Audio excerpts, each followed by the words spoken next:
आज हम संस्कृत का टीजीटी का सिलेबस लेके आए हैं। जिन बच्चों ने अभी तक तैयारी नहीं की है तो वो इस सिलेबस को देख के अभी भी अपना तैयारी कर सकते हैं अच्छे से।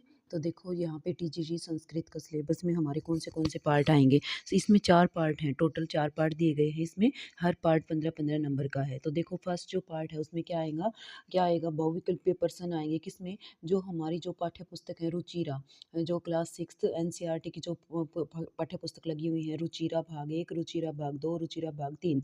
तो ये क्लास 6, 7 और 8 की जो पुस्तक है रुचिरा, उसमें से बहुविकल्प जो भी पर्सन है यानी कि कोई भी पाठ है तो वो कहाँ से लिया गया है, कहाँ से नहीं लिया गया, उसमें कौन से ग्रंथ से वो लिया गया है, और उसमें कोई भी क्वेश्चन पूछा जा सकता है। तो इसको इन तीनों को हमें अच्छे से पढ़ना है। 15 नंबर की ये सभी बुक्स आएंगी।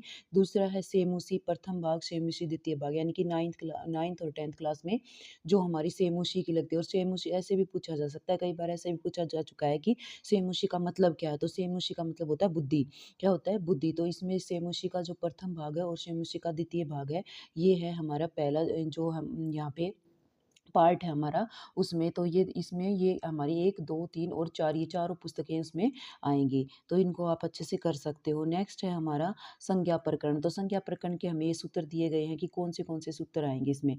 तो देखो सबसे पहले हलंतम क्या आएगा सूत्र, जो हलंतम है तो इसको हमें अच्छे से करना है कि ये क्या करता है। हलंतम, फिर तो श लोप है, अदर्शनम लोप है, अजलौ जसलौ आदिरंतेन सहिता उदातः अनुदातः सवृतः उचैरुदातः नीचरुन अनुदातः सवृतः उच्चारण स्थानानि। और क्या आएंगे? उच्चारण स्थान जो हमारे होते हैं अगो विसर्जनाम कंठ है, इचुयशानाम तालु ऋटुरुषाणाम मूर्धा। आई होप ये आपको सभी को पता होगा। ठीक है, तो इस संज्ञा प्रकरण में ये सूत्र आएंगे, इसमें हमें ये दिए गए हैं। उसके बाद हमारा अगला है संधि प्रकरणम।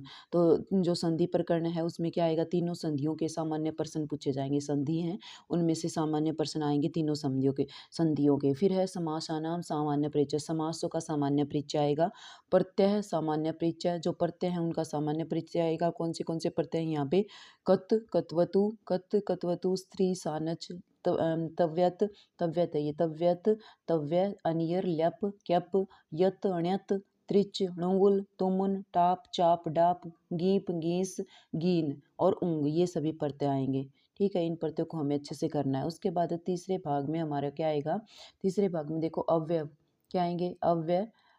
अव्यय जो हैं हमारे कौन से? अत्र अध्य इतः इतः इत्थम इदानीम सनई ऊंचई नमः कथम कदापि यद्यपि यथा तथा खलु दिक। ये दिक बहुत बार, खलु और दिक हमारा ये जो अव्यय है ये बहुत बार आए हैं हमारे चैट में। ठीक है, तो ये यहाँ पे खलु प्रातः है, किम किमर्थम यत कुत, तो ये सभी क्या आएंगे? अव्यय आएंगे। और यहाँ पे सेंटेंस लिख के और ये पूछ लेंगे कि बताओ इसमें कौन सा अवयव आएगा। तो इस तरीके से क्वेश्चन आते हैं। और ये जो खलु और जो दिक है अव्यय है ये बहुत इंपॉर्टेंट है, ये हमेशा पूछे जाते हैं। उसके बाद है उपसर्ग। उपसर्ग हमारे 22 उपसर्ग हैं। उपसर्ग हैं आपको पता है संस्कृत में प्र प्रा अब सम अनु अव निश निर दुष, ये सारे जो दुर वी प्रति परि आंग, तो ये सभी क्या आएंगे? उपसर्ग आएंगे। ठीक है, उसके बाद है कारक। तो कारक क्या है? जो कारक है उसमें उनके सूत्र दिए गए हैं। प्रातिपदिकार्थ लिंग परिमाण वचन मात्रे प्रथमाः। तो ये सूत्र है प्रातिपदिकार्थ लिंग परिमाण वचन मात्रे प्रथमाः। प्रथमा विभक्ति होती है प्रातिपदिकार्थ में, लिंग में, परिमाण में और वचन मात्र में। तो इनको आपको अच्छे तरीके से करना है। कर्तुरी स्थितम करम, अधि सिंह स्थासानाम करम, अकथितम च उपांग वध्यांग वश साधकतम करणम, कृति तृतीया अपवर्गे तृतीया, येना अंगविकारः सह युक्ते प्रधाने कर्मणा यम विप्रेति संप्रदानम। तो ये सभी हमारे क्या हैं? कारक के सूत्र हैं।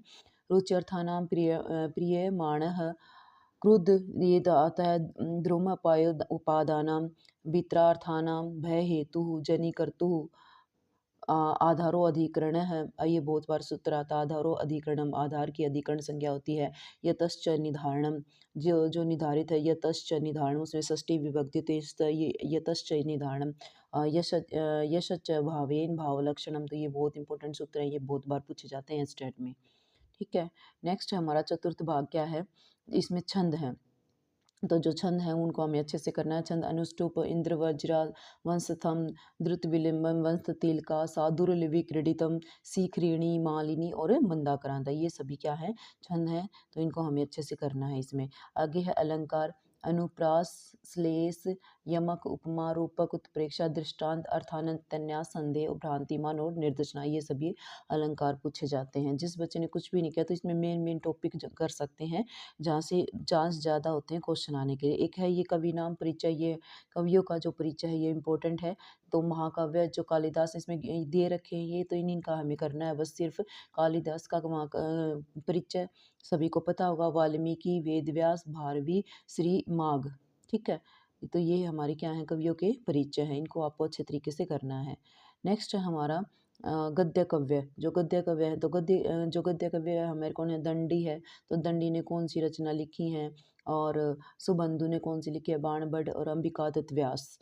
फिर है नीति काव्य। नीति काव्य क्या है, अगर आप चाहते हैं तो इस वीडियो को लाइक शेयर और सब्सक्राइब करें अगर आपको ये दंडी, सुबंधु और इनका अच्छे से इनका परिचय आपको जानना है तो, ठीक है। नीति काव्य कौन से हो जाएंगे, भृतहरि, पंडित विष्णु शर्मा, नारायण पंडित। फिर है आधुनिक कवि। आधुनिक कवि क्या है,